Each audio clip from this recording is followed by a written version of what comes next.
Are you struggling with roadblocks as a woman in the challenging and constantly changing world of corporate America? If you feel stuck in your career, you may be holding yourself back and may not even realize it. Prepare to be enlightened by the meaningful discussions here at the No Woman Left Behind podcast. Each week, gather the insight you need to break down those walls of limiting beliefs. Unleash your full potential and unlock the leader within. Listen to raw conversations with corporate women as they share inspiring stories with the purpose of obtaining their dream career and living a truly fulfilling life. Here's your host, Rosie Zilinskas.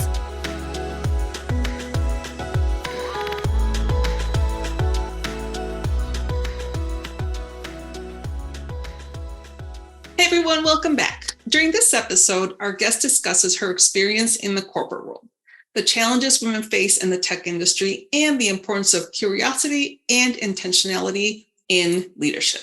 Let me tell you a little bit about Alison. After a 30-year career in tech, working for huge corporations, 7 startups, and 6 exits, Alison left to be a certified executive coach. She helps her clients figure out what's next, whether it's a promotion, a pivot, an increase in impact. And her mission is to be the thinking partner she wished she had when she was in the corporate world. So with that, stay tuned for my conversation with Alison. Do you feel that you're spinning your wheels and advancing your career slower than you'd like? Well, I got you, because I have a free quiz to help you figure out how you may sabotage your career advancement.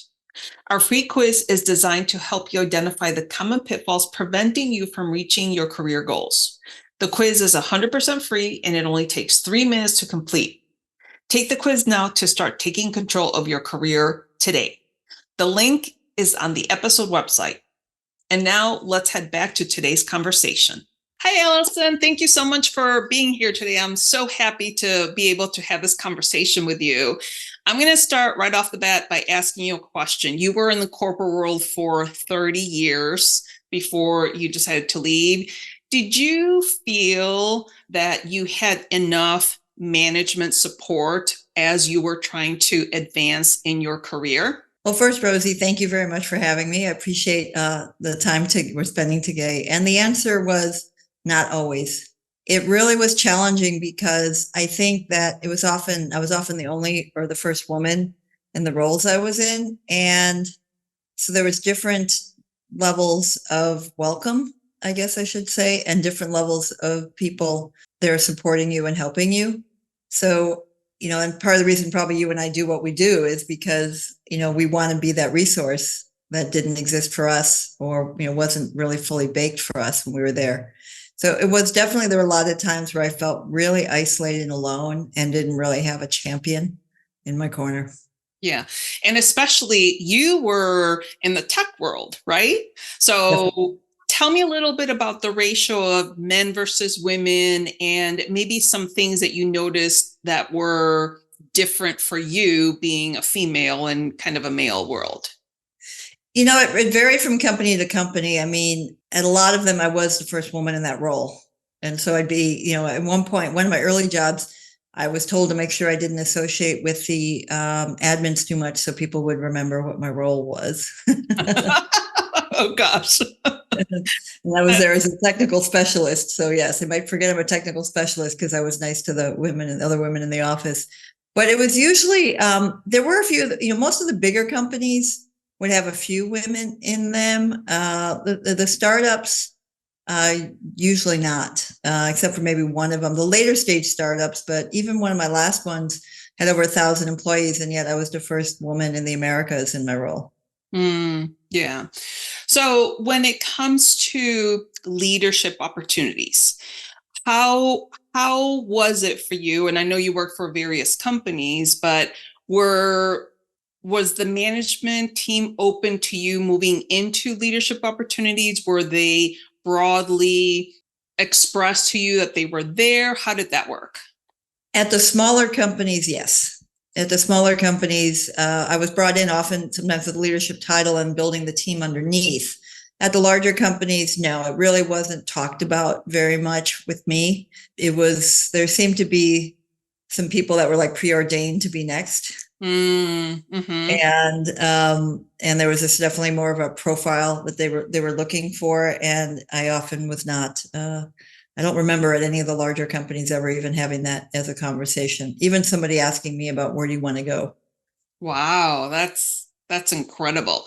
Now, there's a quote on a post that I read that you posted about a month ago. So I'm going to read the quote and I'm going to ask you to expand a little about it. So it says, as a leader, it's easy to get caught up in the demands and pressures of the day-to-day.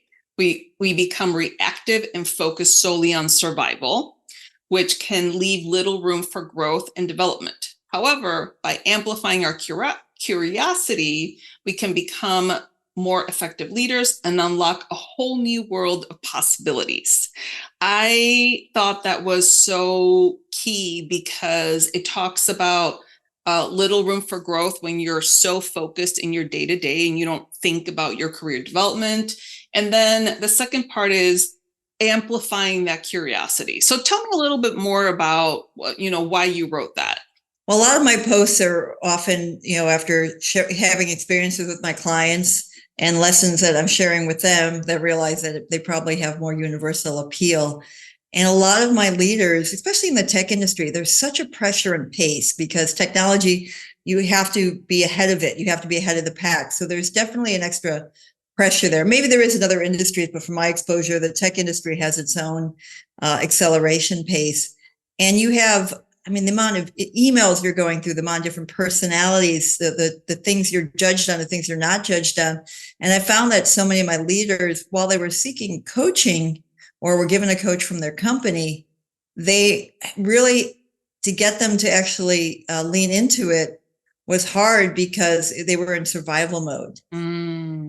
And so how do we get them out of the survival mode and get them into a place where they can actually pause and think about things?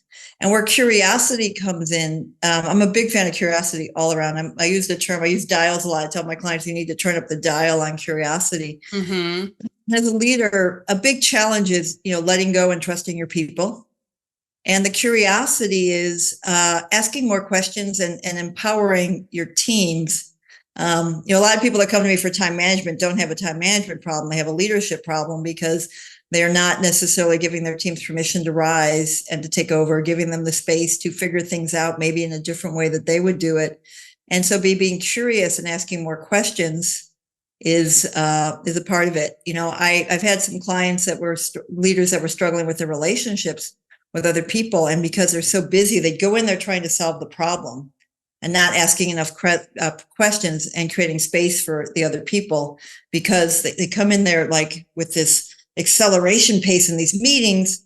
And by slowing down, being more curious, asking more questions, that's a value in all aspects of our personal relationships and professional relationships. Just slow down and ask. And it's amazing how much we can learn that actually allows us to do our jobs better and more efficiently if we would just be more curious and slow down for a minute. Absolutely. And especially as a leader, you're kind of in that between a rock and a hard spot, right? So you have the senior leadership that you're answering to, you have your own work to do, and then you have a team that you're responsible for. So you're really being pulled in a lot of different directions. And the slowing down and having the conversation, and the biggest thing I think now, and I think a lot of companies are trying to do this, is to treat the person as a human being, not just as an employee. So to me, acknowledging me as an individual first is really going to get you a lot further than completely ignoring me as the individual and then just treating me as the employee. So I think that's kind of what you're saying, is like asking questions relating to people and then kind of diving into the actual work the problem that needs to be solved, right? Well, the curiosity gives you so many things. You'll learn how people around you receive information. You learn what's important to them. You learn their values. So when you look at them as a whole person and you understand them, then you can be more effective and efficient in how you interact with them, because now you're understanding them holistically, not just as an entity to accomplish something. Right. Now, as a woman in tech for 30 years, What are some, and I know we already talked about a couple of challenges, but what are some challenges that you saw that women, especially as you started to rise in your career, what are some challenges that women typically encountered in that tech space? Well, before I talk about myself, I'll share the results. I interviewed 40 female executives in tech, and one of the common themes was they still didn't always feel they belonged in the room. They're people that had credentials second to none. And what I saw as someone who I was actually pretty confident, but I didn't always get heard. And one of the common things is you would say, like, I would say the sky is blue and crickets. And then 3 people later, a guy in the room would say the sky is blue. And it's like the greatest thing they ever heard.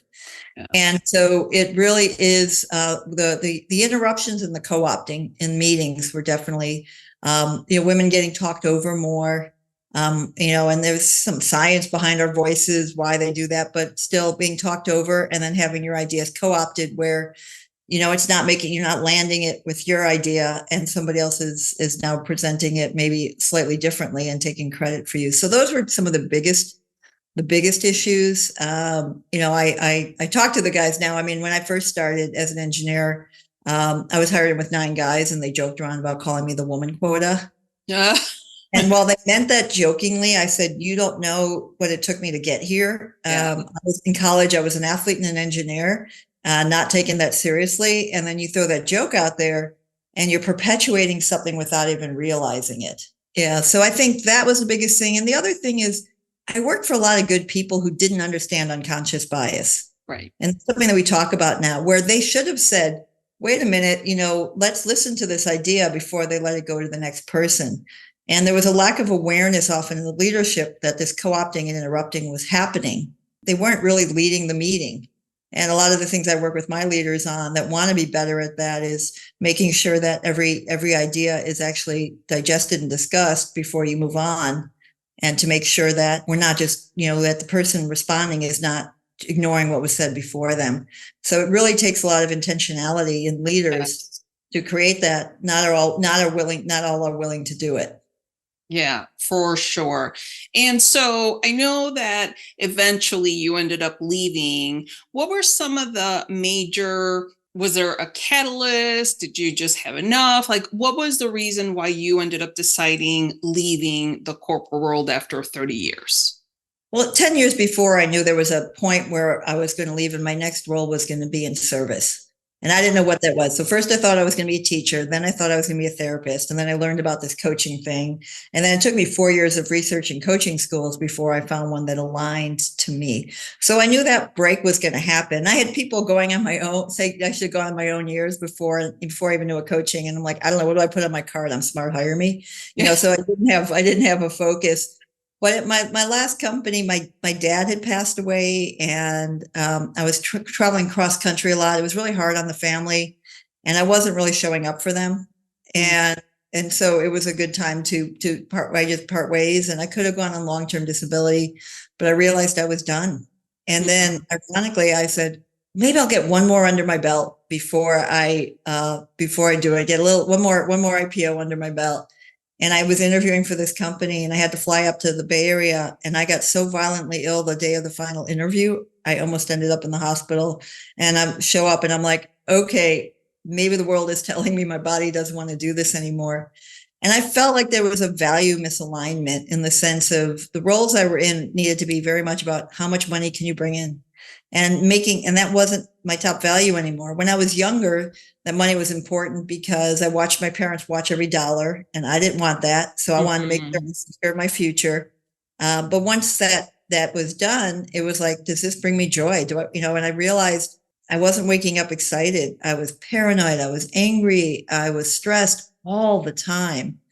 And even though I love technology, that wasn't the way that was going to make me happy anytime sooner. So it was a combination of, things just not go with the last company because of what was going on with the family, my body. And then this was a plan all along. So I'm like, okay, I guess I'm going to go for it now. Yes, absolutely. It's funny how things like that happen, right? You're just like, okay, let me just do one last IPO, and then the universe, God, your body say, no, you're not going that way. You're going to go this way. I think there's that quote, if you want a good laugh, tell God your plans, because then, Yeah. nothing turns out the way you thought. And so obviously you now have transitioned as an executive coach. What are some things that, and I know you already talked about leaders, but what are some things that you have noticed that when you do help your clients, it lands with them? Well, one of the things that's really interesting, I'm a big fan of Shazad Harmini's positive intelligence, and it allows people to find their saboteurs. So we all have this concept of a judge. Well, all high-driven people are hard on themselves, but our judge has accomplices, and it could be the perfectionist, it could be the pleaser, it could be the controller, it could, there's so many, the avoider. And so when I understand that about my clients, it really allows them to see how they're showing up and how they might be getting in their own way and not even knowing it. Because a lot of what you're doing with people is they're already amazing. I mean, they're amazing and successful, right? It's really about how do we get them into flow and out of fight mode all the time. Yeah. And so you have to start identifying what's preventing the flow. And often it could be us in our way. It could be how we're communicating. And, there's different ways to communicate. And so I work a lot with my clients on that. And it allows them to look at things differently when they understand how they may need to show up differently, how they may need to communicate differently, and really taking ownership of that they control so much more than they realize, and they're impacting so much more than they realize. And the great thing about it is, one of my more recent testimonials, a client said, "You taught me not only how to be a better leader, but a better husband and a better father." Oh, because I know, it's like, can you love them even more? And it really was about them learning about, they're a big one about curiosity, right? About being more curious and understanding which saboteur of theirs was maybe preventing them from getting to where they wanted to get to, and understanding just some energy, that how they were showing up in things. And it's really amazing when, because all we do as coaches is really giving them an invitation to a broader perspective and to see what they can't see, right? They're already amazing. We're not telling them how to be a great leaders. We're just making the window of perspective much bigger so that they have more tools and more awareness so they can show up more powerfully. Yeah. And so for the listeners that may be wondering, what is she talking about when she means flow? Could you maybe just explain a little bit about how you interpret the term flow? Yeah, if you think about it, it's like if you guys have ever tried to start running, the first time you start running, you feel like you weigh 1,000,000 pounds, right? And it's hard. And then eventually you keep doing it and you just feel like you're flying. And so work can be like that when you're in fight a lot, right? You're just stressed all the time. You always feel behind. Everything seems like it takes so much effort, so much thought to do things. And what we want to get to is flow. It doesn't mean we're any less busy. It just means that we feel like we have the mindset for it and the skill set for it. We're able to apply them. We're able to not be mentally sabotaging things. And you are busy, but it feels like it's easier and you're not dragging that anchor on your ankles anymore, right? That just makes everything harder. So it's having more tools and awareness. So that, and then what's funny, when I talk to, especially a lot of my women leaders about getting out of fight and into flow, they're like, yes, that's what I want. Because, I want to not feel like I'm always going, upstream with everything. And part of that is, some of them are the challenges of being a woman in a male dominated field, and others is how the skill sets they might want to develop so that they can be more effective and efficient in the work they're doing. I love that. I always picture flow like when I'm working on something that I'm just focused and everything is working the way I want it to work, and the hours just melt away, where you're like, oh my gosh, it's been like 2 hours and I haven't gotten up. So to me, that's fun when I'm like creating, and then when I'm actually utilizing my time. And how do they say, when I'm controlling the calendar and the calendar's not controlling me? It's a big shift there. And I'll add to that is that the other thing about being in flow is that when things happen, it doesn't throw you so far. For example, for me, when Yes. I'm not in flow, I call it the magnetic tornado. So I start spinning and then I pull everything in my life into that tornado and make everything bigger when I'm in fight mode. When I'm in flow mode, it's like, okay, this is a hiccup. What do I need to do to move past it, move on? So it's not that things don't happen when you're in flow. It's the reaction to it and the magnitude that you put to it. Like, there's a great saying, just because it means something doesn't mean it means everything. Right. Exactly. And so to not get into that spiral when your flow is challenged. Right, exactly. Now, I was reading a little bit about you, that you were a kid from Chicago and you had a lot of boys around you. And even when you were young, when you had all those boys around you, you felt like they didn't want you there. So it seems like there's this theme, in your life where Yeah, no, I wouldn't say, not in my social life. I think that it was just more in certain situations, right? There was definitely my fifth grade teacher called my mom my fifth grade math teacher called my mom to complain that the boys didn't like that I raised my hand first in math class. Oh my gosh. Yeah. So those are the kind of things. And my mom didn't tell me till I turned 50. So I'll just date myself. So I just learned that not too long ago. And, going back to, the times, right, that was just different. Like a woman wasn't supposed to be smarter than the guys and raise her hand first. And ironically, that was one of my favorite teachers that I learned the most from. But, fortunately, I have a mom that told him, well, if she's in the advanced class, there's nothing I can tell you to do. I'm not going to tell my daughter not to raise her hand first. And so, yeah, I think that, but for most of the part, my relationships with people, like as an engineering student, it was more like the teachers might not have taken me seriously, but with my peers, it was always in school, like in college, especially, as an engineer, I studied with all guys, and that was pretty good. There were just those moments where you'd have a teacher or somebody that didn't want to see you as a capable individual. They just saw you're a woman. Yeah, and it's so unfortunate, if I think of that one teacher that actually called your mom to say, Alison is raising her hands before the other boys. I'm like, what kind of common sense does the teacher have to say, oh, you shouldn't be raising your hand because you're a girl? But, obviously, and we said this before, the work that you and I do is so important because I feel that it's such a perfect time to be a younger female coming up in the workforce, because there's so many people collectively, both male and female, but there's so many female leaders from all walks of life. And I feel like we're all pushing collectively together for the first time in history, where we all want to make the path of those women coming up behind us a little bit easier. And I sure as heck hope that things like that don't happen anymore in this day and age. But so shifting a little bit about your story. So you had a near-death survivor story. So tell me a little bit about that. Yeah. So when I turned 40, they noticed a little regurgitation in my heart, and they noticed I was born with a valve, and a regular heart valve was discovered when I was 40, and it was being checked every year. And they said, at some point in life you might have to have surgery, but it probably won't be until maybe late 70s or 80s because you're so healthy. And so in August 2019, in my annual checkup, I got the check. You're good. See you in a year. Won't be an issue for 20 years. And then somehow a few months later on a bike ride, I started having some chest pain. And they thought maybe I'm an asthmatic, maybe it was asthma. And then it was all during the pandemic. And they're like, no, there's something else wrong. And they realized that heart valve in the 6 months since my last appointment, that valve had started failing.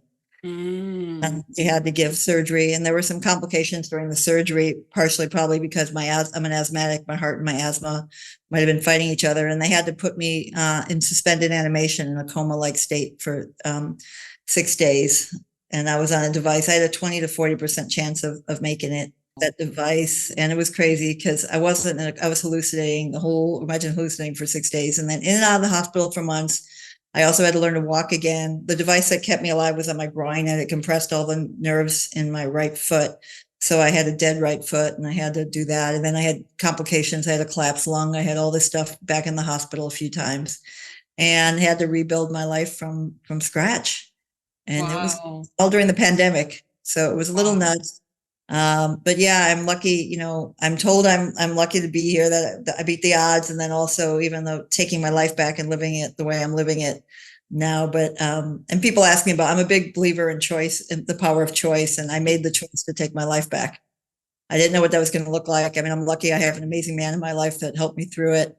Didn't let me give up between the two of us, but I wanted my life back. And I had to shut down my whole business beforehand, because in case the worst case, I didn't want anybody to have to deal with how I pay clients back, everything. So I literally had to shut down, and about almost a year of shutting down my business and then having to restart it again. Wow. And well, kudos to you, first of all, for going through that traumatic experience of near death and then having to rebuild not only your body, but your whole life, because your business, you had to shut it down. And that choice is just such a huge decision for someone to be like, this is not going to beat me. I'm going to take my life back.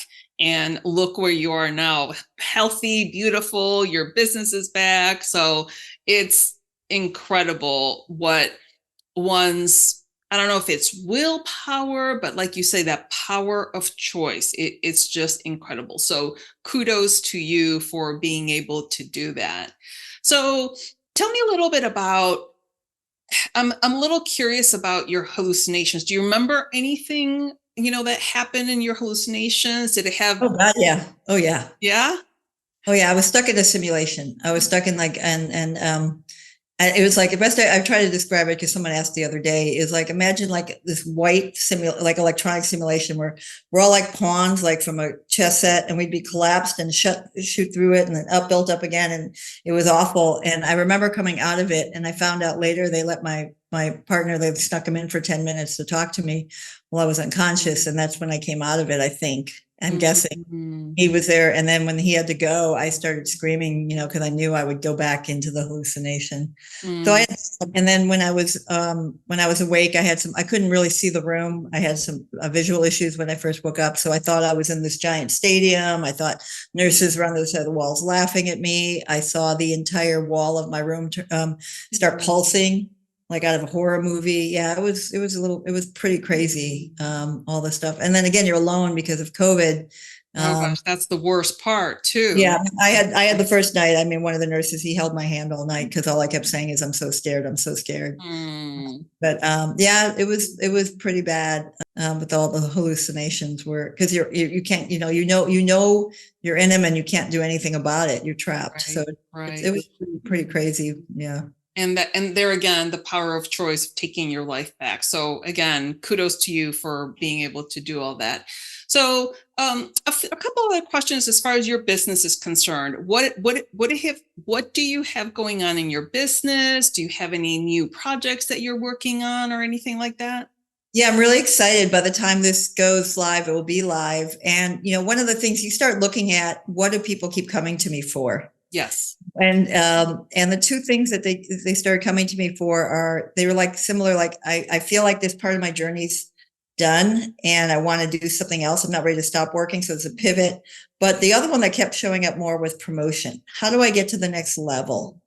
And I started evaluating things, what we were working on, the things we're working on. And there seemed to be a lot of recurring themes. And it also made me realize that a lot of people don't understand the multiple facets involved with getting a promotion, especially at the VP to EVP or to the C level. And so we need to help create that awareness. So I now have the executive promotion readiness assessment. And it's just a series of questions where it's like, check, I've done this, or no, I haven't. And it allows people to start looking at the breadth of things they should be looking at to start preparing for promotion. I mean, whether it's for 2024 or even 2025. And, Rose, we all know that person. We all know that person that life works for, right? And that they're like that perfect prototype, and they're just a path is going to show up for them. Yes. The rest of us have to be more intentional about it, and put some work into it. And so it's a free assessment where they can download it, and I think you're going to share the link after this for that. And they also I'm gifting to the people until it gets out of control. You can actually get a 45-minute free assessment review, and we'll come up with a plan so you can start looking at where to get started. Because even if you have a lot of them checked, I challenge that it's like, are they, we're just to make it easier. I'm not doing a 1 to 5 or 1 to 10 scale, but even the things that you think you're doing, probably the things you could be doing a little deeper, a little broader, a little wider. And so it's not just about skill set, it's mindset, it's motivation, it's visibility, are the main areas that we'll focus on. So it's about 20 to 30 questions that you just answer. And then we can start looking at where we need to start putting your energy so that when they start looking for people, they know. And one of them, which and you talked about in your keynote, right, is to be able to make sure you've asked. That you clearly asked. We can't assume that they know what we want. And so one of the questions in there is, I have clearly articulated my desire to be promoted. Is just like one of the questions, right? And I love it. And I have a newsletter on LinkedIn called Choose What's Next. And the last one was about just asking. How many people don't ask? Because you can't expect people to read your mind. And by not asking, you are putting your future in somebody else's hands, and you are not owning your path forward. You are just trusting that somebody else knows what you want. And a big part of having the future you want is creating it for yourself. Absolutely. And as you said, part of my story is that I was 40 years old, kind of like waiting for people to notice my hard work, and nobody ever came. And it wasn't until I finally said, hey, I'm interested in moving up, to a management position. That's when things started happening. And I was like, oh my gosh, how did I not ask? But, that kind of goes back to 30 years ago or 32 years ago when I started my career. First of all, coaching was not as prevalent. We didn't have the whole, we need to get a mentor and a sponsor and an advocate as it is nowadays. So, and I also went through a really bad divorce. I kind of halted my, ability to focus on my career. So that was another added value there. I should say non-value, but yeah. So one of the other things that I've noticed, and I'm glad you have your quiz, because one of the other things that I've noticed, and I have a quiz too, but mine is much more simple, and mine kind of differentiates people on whether they feel that they're deserving and worthy to get that career, utilizing the growth mindset. And then the third, and this is where the majority of people are falling into, they don't have a corporate roadmap. So they don't have like their goals written down, or their core values, or their mission or vision, things like that, where I think that out of everything that you're trying to do to get promoted, whether it's, a plan like the one that you do, or, some kind of roadmap, it is so important for us to be intentional with our careers. And so I'm so glad we're having this conversation, because so many women don't ask for what they want, or they just tell one person, and then they just expect that one person to be able to help them. But really, you need to go talk to as many leaders in the organization as you can, so that they know, and then they can be your advocate. You can keep, your name top of their mind and say, hey, Alison's interested, or Rosie's interested, or whatever. But yeah, no, I'm so glad. So the link to your quiz is going to be on the episode website. So that will be linked once the show airs. So, all right. Well, one thing I'd love to add to what you said is that on the values. So the values is the core of all the work I do. Every first session with a client, we're creating a detailed value map, because you and I both might have a value of integrity, but what it you and means to me would be different. Sure. And values are so important, because when you live life in alignment with your values, it works. And when it doesn't, it doesn't. And often when something is irritating you or frustrating you or challenging you, it is because a value is being challenged. But yet so many of us think we know our values. And until we sit down and understand them, it was really important. Like, I have a value of freedom. That's really I'm a big adventure traveler, and I have friends all over the place. And so I can work from anywhere. And so freedom's really important to me. What it means to me, though, is that I can work from anywhere. Right. What freedom mean for you might be something else, right? It could be financial freedom, right? And so unless we really understand what our values are and look at how we are currently living into them today, then we can't take action from them. And the other thing about values, and I think this is when we're talking about this more of a looking at people as whole people, is that there was often a misperception that your personal values and your professional values can't coexist. And I think in coaching, we try to find the and instead of the or. And like, what if they could? What would that look like? And so for me, I know my career shifted when I stopped trying to be a different person inside work and outside work. And I was just Alison. And that alignment helped me so much more. So your values are just too important. And again, the most overused word I use is intentional, but you really need to be intentional about understanding them and doing the work and knowing what they mean and paying attention to them at any time. I had a coach call me out on something, and she's like, I think you're so focused on your first 3 values that you're ignoring these other ones, and it's throwing you out of whack. And it was like, you're right. But I've gotten into the or mode instead of the and mode. And so your values really are more powerful than people realize. That's amazing. And actually, so one of my values is fulfillment.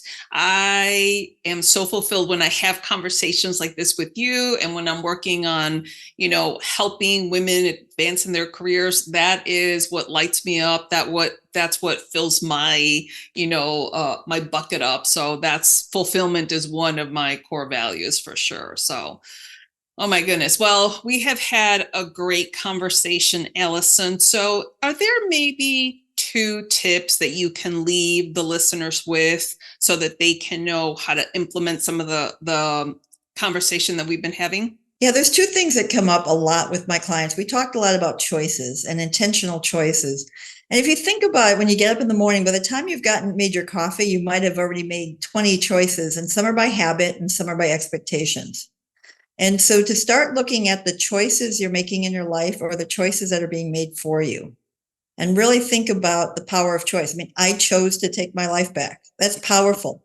And when you just make these choices, you don't have to know the path to be committed to them. Commit to the choice. Don't worry that you don't know what that means yet, or how you're going to figure it out, but just make that choice. And then the path will start showing up. And so that would be one, is starting to think about taking control of the choices. And the second thing that is really big, and I'm having an ebook coming out about this in a few months, is about permission. I notice that so many of my leaders or potential leaders are not giving themselves permission to show up. They're just waiting for somebody else's approval or validation before they step forward in that role. And they step forward in the power, before they speak in the meeting, before they take a chance. They're looking for somebody else to give them permission. So I would think about, in your life, where are you waiting for permission? It was funny. It was a common theme happening for my clients. And then it got me to look at my life on areas that I was still waiting for somebody else's permission for. So intentional choices and permission, I think those 2 acts alone can be a game changer in moving you forward. I absolutely agree. Those are really powerful, especially the permission one. When you said, where are you waiting for permission to do whatever? Holy cow, that is extremely powerful. So amazing. All right. Well, Alison, thank you so much for your time. Thank you for all of the teachings that you have shared with us. And again, I'll have the link to your quiz and the episode website. And any final words that you want to leave our listeners with? Just remember, you do deserve a place in the room, and your voice deserves to be heard. You've earned the place there, and take it. Oh, I love it. All right, Alison, thank you so much for your time. Appreciate you. Thank you for having me, Rosie. I hope you enjoyed that conversation as much as I did. The key takeaways for me today are Alison's 2 tips. They are really great. So the first one is make intentional choices. She emphasizes the power of choice and encourages us to be mindful of the choices that we make every day in our lives. She says by committing to intentional choices, even without knowing the exact path, we will take control of our lives and allow the path to unfold naturally. Tip number 2 is we have to give ourselves permission. She highlights the importance of us not waiting for that external validation or approval to take the next step of whatever it is that we're trying to do. Alison highlights the fact that we need to stop waiting for that permission in order to pursue our goals and our dreams. So great tips. I hope you enjoyed the conversation. Couple of reminders. All of Alison's contact information is going to be on the episode website. If you haven't taken my free quiz on how you may be sabotaging yourself in your career, take the free quiz. The link is also on the episode website. Finally, I wanted to announce that this fall, I will be launching a mastermind for professional women that want to be seen and heard at work. If you want to obtain that promotion, to increase your income, to feel recognized, and finally feel fulfilled at work, then this program is for you. You can reach out to me on my website, which is nowomanleftbehind.com. And I'm really excited to invite you to explore if this program is for you, because this will be what you need to get ahead in your career. So with that, remember to be brave, be bold, and take action. Thank you for listening to this episode. Let these stories of self-encouragement and professional development serve as a guide in navigating through corporate America in the most practical and fulfilling way possible. Do not forget to subscribe to the show at nowomanleftbehind.com for more content like this. Leave a rating and share it with your friends, because we want to make sure that no woman is left behind. Until I see you next time, remember to be brave, be bold, and take action.